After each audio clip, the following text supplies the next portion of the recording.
Hello दोस्तों, मेरा नाम है शहजाद और आपके अपने यूट्यूब चैनल पे बहुत बहुत स्वागत है। वो फाइनली दिन आ गया जिसका मैं काफ़ी दिन से वेट कर रहा था और शायद आप भी वेट कर रहे होंगे। आज का लेक्चर हम लोग लेंगे जीबीपी जेपीवाई पे और गोल्ड पे और हम देखेंगे कि आज का मार्केट मूवमेंट क्या होने वाला है। जीबीपी जेपीवाई में दो चीज़ें साफ साफ दिख रही हैं। सबसे पहले कि ये लोअर लो और लोअर हाई बनाता हुआ जा रहा है, लेकिन पिछले 2 हफ्तों से मार्केट ने जिस तरह से जीबीपी जेपीवाई में रिएक्ट किया है उसको देखते हुए हम पूरे 2 हफ्ते बहुत ही शांत रहे और किसी भी बड़े ट्रेड के पीछे नहीं भागे। हमने जब भी ट्रेड किया तो छोटे छोटे लॉट साइजेस से छोटे छोटे प्रॉफिट्स को बनाया, लेकिन फाइनली आज एक ऐसा प्राइस में मूवमेंट हुआ है, एक ऐसा प्राइस एक्शन हुआ है जिसके बेसिस पे हम कह सकते हैं कि अब हो सकता है कि इस हफ्ते या फिर आज या कल प्राइस इस 200 मूविंग एवरेज को ब्रेक करके ऊपर जाएगी, इस रेजिस्टेंस को ब्रेक करेगी और एक अच्छा खासा मूव हमको देगी जहां से हमको एक अच्छा खासा प्रॉफिट बन सकता है। तो आज हम उसी के बारे में चर्चा करेंगे और चलिए देखते हैं कि एग्जैक्टली आज हुआ क्या है। अब देखिए, सबसे पहले बात क्या है कि आज का दिन जब मार्केट में प्राइस की ओपनिंग हुई तो उसने इस 200 के मूविंग एवरेज को एकदम से ब्रेक कर दिया। हालांकि प्राइस उसके ऊपर अभी नहीं चल रही है, उसके नीचे प्राइस चल रही है, लेकिन कहीं ना कहीं पिछले 2 हफ्तों से जो प्राइस उस 200 मूविंग एवरेज को रिस्पेक्ट कर रही थी, एक इम्पॉर्टेंट एंड स्ट्रॉन्ग रेजिस्टेंस को रिस्पेक्ट कर रही थी, अब वो उसको ब्रेक कर चुकी है। प्राइस भले ही भी नीचे है, उसके नीचे आ गई है, लेकिन उसको ब्रेक करके नीचे आ गई है।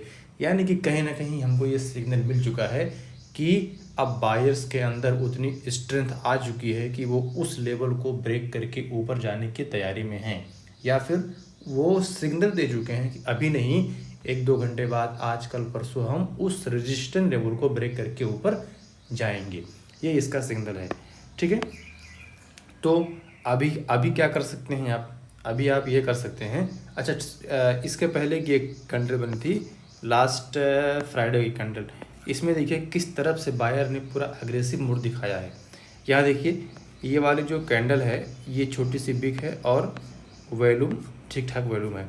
अब ये जो बड़ी कैंडल की बॉडी है उसका मतलब ये हुआ कि बायर्स और सेलर्स के बीच में जो टग ऑफ वॉर हुआ बहुत कम हुआ और उसमें कम्प्लीटली बायर्स जो है वो डोमिनेंट हो गए, सेलर को डोमिनेंट कर दिए और बायर्स डोमिनेंट हो गए। यानी कि सेलर्स कमज़ोर पड़ गए और बायर्स मजबूत हो गए। और ये नीचे छोटी सी बिक है, इसका मतलब ये हुआ कि जब सेशन शुरू हुआ तो सेलर्स ने थोड़ी सी प्राइस को नीचे पुश किया, लेकिन कहीं ना कहीं इस लेवल पर आने के बाद में उनका जो मजबूती है वो कम हो गया और फिर बायर एक्टिव हुई और एक हैवी बाइंग की और फिर ले जा करके वो जो 200 का मूविंग एवरेज है जो कि काफ़ी स्ट्रॉन्ग रेजिस्टेंस है इस प्राइस एक्शन के लिए, वो उसको रिस्पेक्ट किए और उसके नीचे क्लोज किए। लेकिन मज़े की बात क्या है कि ऊपर कोई भी एक छोटी सी भी बिक नहीं है, यानी कि ना के बराबर बिक है। तो इसका मतलब ये हुआ कि जब सेशन क्लोज हुआ तो उस बायर्स के अंदर डर बिल्कुल नहीं था, जो बड़े प्लेयर हैं उनके अंदर डर बिल्कुल नहीं था और वो ये बिल्कुल भूल चुके थे कि मार्केट नीचे आएगी, ठीक है ना। तो कहीं ना कहीं ये चीज़ें हैं कि उन लोगों ने अभी भी अपने पोजीशन को होल्ड किया हुआ है कि हम प्राइस को ऊपर लेकर के जाएंगे।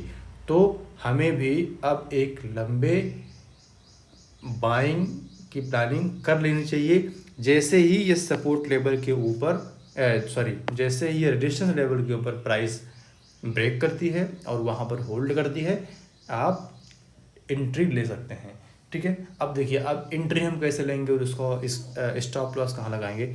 जैसे ही ये 4 आवर पे आप चेक कर लीजिएगा, जैसे ही ये 4 आवर पे एक कैंडल ऊपर इसके क्लोज होगी एक हाई वॉल्यूम के साथ में, आप एंट्री लीजिएगा। लेकिन फिर मैं आपको बता रहा हूँ, यहाँ पे जब आप एंट्री लेंगे तो प्राइस थोड़ा बहुत ऊपर जाएगी और फिर नीचे आएगी। हो सकता है कि इस सपोर्ट लेवल को ब्रेक करे और यहाँ तक आए और फिर इसके ऊपर जाए, क्योंकि ये एक स्ट्रॉन्ग रेजिस्टेंस लेवल है और यहाँ पे बड़े प्लेयर्स को हैवी लिक्विडिटी चाहिए रहेगी अपने बड़े ट्रेड को एग्जीक्यूट करने के लिए। उसमें क्या होता है कि जैसे ही ये रेजिस्टेंस लेवल को ब्रेक करेगी प्राइस, तो बहुत सारे रिटेल ट्रेडर इसमें एंट्री करेंगे बाइंग के लिए। जैसे मैं वेट कर रहा हूँ, आप वेट कर रहे हैं, बहुत सारे ऐसे बंदे वेट कर रहे हैं। तो वो उस टाइम पे प्राइस एकदम से मूव करेगी। हो सकता है प्राइस यहाँ तक भी जाए, एकदम से मूव करेगी अगर आप स्विंग करेंगे तो।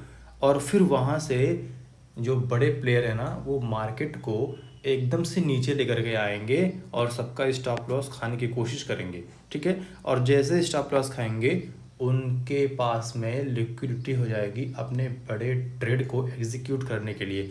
तो हमें क्या करना है, और जैसे ही उनके पास में बहुत ज़्यादा लिक्विडिटी मिलेगी, वो एक बड़ा अमाउंट में ट्रेड लेंगे, यानी कि पोजीशंस को बिल्ड करेंगे, अकोमुलेट करेंगे पोजीशन को, और फिर अचानक से प्राइस बूम करेगी। और ये कहाँ तक जाएगी हमको नहीं पता, लेकिन ये सिनेरियो हो गया बड़े प्लेयर का और मार्केट के ऊपर और नीचे के मूवमेंट का। हमें क्या करना है, हमें जब भी अपने ट्रेड को एग्जीक्यूट करना है, तो हमें, अगर आप स्विंग कर रहे हैं तो हमें एक लंबा प्लान करना पड़ेगा। यानी कि जैसे ही ये प्राइस इस रेजिस्टेंस लेवल को ब्रेक करेगी, तो हम सबसे पहले 0.5 या फिर 0.1 या फिर 0.234 से हम ट्रेड को एग्जीक्यूट करेंगे। और फिर अपना स्टॉप लॉस प्रीवियस डे के लो पे लगाएंगे, यानी कि ये जो सपोर्ट लेवल था ना, इसके नीचे लगाएंगे, ठीक है। और हम फिर क्या करेंगे कि जैसे ही एक सपोर्ट ये बनेगा अब जैसे ही प्राइस इस रेजिस्टेंस लेवल को ब्रेक करेगी, या फिर अगला दिन जो कैंडल बनेगा, तो उसके ऊपर हम एक ट्रेड और लेंगे, ठीक है ना। और अपना स्टॉप लॉस यहाँ से लगा के यहाँ कर देंगे। इसको बोलते हैं ब्रेक इवन स्ट्रेटजी, या फिर स्टॉप लॉस को आगे पीछे करने की स्ट्रेटजी, जिससे हमारे स्टॉप लॉसेस जो बड़े प्लेयर होते हैं वो कम काट पाते हैं, ठीक है। तो ये चीज़ें हो गई हमारे सामने। ये हो गया हमारा गोल्ड का, सॉरी जीबीपी का। अब चलिए इसी को हम 4 आवर पे चेक करते हैं और देखते हैं कि 4 आवर पे क्या होने वाला है। अब देखिए वही सेम चीज़ है कि जैसे ही प्राइस ये एक सपोर्ट लेवल बना रहा है, ठीक है ना, और ये रेजिस्टेंस लेवल पहले से ही है। अब जैसे ही इस रेजिस्टेंस लेवल के ऊपर एक ठीक ठाक बॉडी, एक ठीक ठाक वॉल्यूम के साथ में क्लोज करेगी, तो हम बाई का एंट्री लेंगे, बाई का पोजीशन हम लोग लेंगे, ठीक है। और अपना स्टॉप लॉस इस सपोर्ट लेवल के नीचे लगाएंगे, इतना आप लोग याद रखिएगा। इस रेजिस्टेंस लेवल के नीचे लगाएंगे तो हो सकता है, पॉसिबिलिटी है कि आपके स्टॉप लॉस कट जाएं। जो मार्केट में बड़े प्लेयर हैं, हो सकता है कि आपके स्टॉप लॉस को खा जाएं। इसीलिए हमें इस सपोर्ट लेवल के नीचे लगाना है। इसीलिए बोल रहा हूँ कि अपने लॉट साइजेस को छोटा कीजिएगा अभी 1 से 2 दिन, जब तक कि हमें एक क्लियर प्राइस का ट्रेंड ना मालूम हो जाए, ठीक है। तो ये चीज़ें हैं, ये जीबीपी जेपीवाई के लिए है। इस पे आप अभी से 2-3 घंटे बाद का प्लानिंग कर सकते हैं।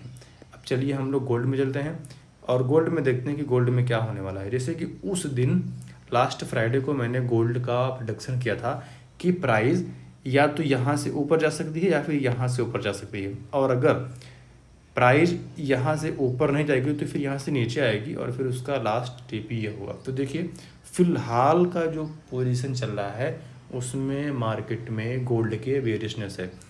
तो हम जैसे ही इस सपोर्ट लेवल को प्राइस ब्रेक करेगी एक ठीक ठाक वॉल्यूम के साथ में, और 1 आवर या फिर 4 आवर पे, तो हम सेल का एंट्री ले सकते हैं गोल्ड में, और अपना स्टॉप लॉस इस सपोर्ट लेवल के नीचे लगा सकते हैं। और जो हमारा टीपी होगा वो यहाँ पे होगा। देखिए कैंडल्स प्राइस एक्शन को अगर मैं डिटेल में समझाऊंगा तो काफ़ी लंबा लेक्चर हो जाएगा, तो इसलिए मैं उसको उतना बेहतर नहीं समझता।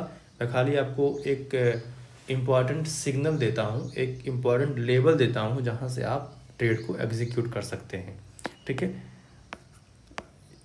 ये जैसे कि ये रहा गोल्ड का, जैसे ही ये वाला कैंडल, ये 4 आवर का चार्ट है, जैसे ही ये वाला कैंडल इसको ब्रेक करेगा विथ हाई वॉल्यूम, तो आप सेल का पोजीशन ले सकते हैं और यहाँ पे अपना स्टॉप लॉस लगा सकते हैं। और दूसरी बात क्या है कि आज की न्यूज़ेस क्या क्या हैं, तो देखिए आज के इस हफ्ते के फ़िलहाल तो आज कोई भी न्यूज़ नहीं है, लेकिन इस हफ्ते में कुछ इम्पोर्टेंट न्यूज़ हैं, और जो कि सारे के सारे यूएसडी बेस्ड हैं, क्योंकि मैं गोल्ड और जीबीपी में ट्रेड करता हूँ। तो मैं इसी के बारे में ज़्यादा केयर करता हूँ, इसी पे ज़्यादा फोकस करता हूँ।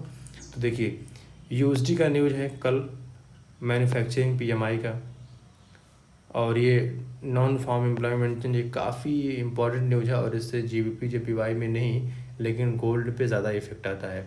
मतलब कि यूएसडी का जो भी पेयर है उस पर ज़्यादा इफेक्ट आता है इस न्यूज़ से।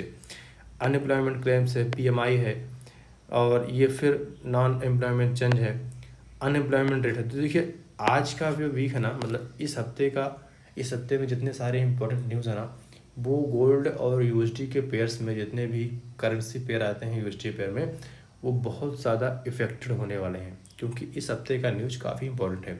तो आप बने रहिए, देखते रहिए, और चैनल को लाइक, सब्सक्राइब और शेयर ज़रूर कीजिएगा। और अगर आपके माइंड में कोई क्वेश्चन है तो उसको कमेंट बॉक्स में ज़रूर पूछिए। मिलते हैं नेक्स्ट लेक्चर में। आपका बहुत बहुत शुक्रिया। Thank you.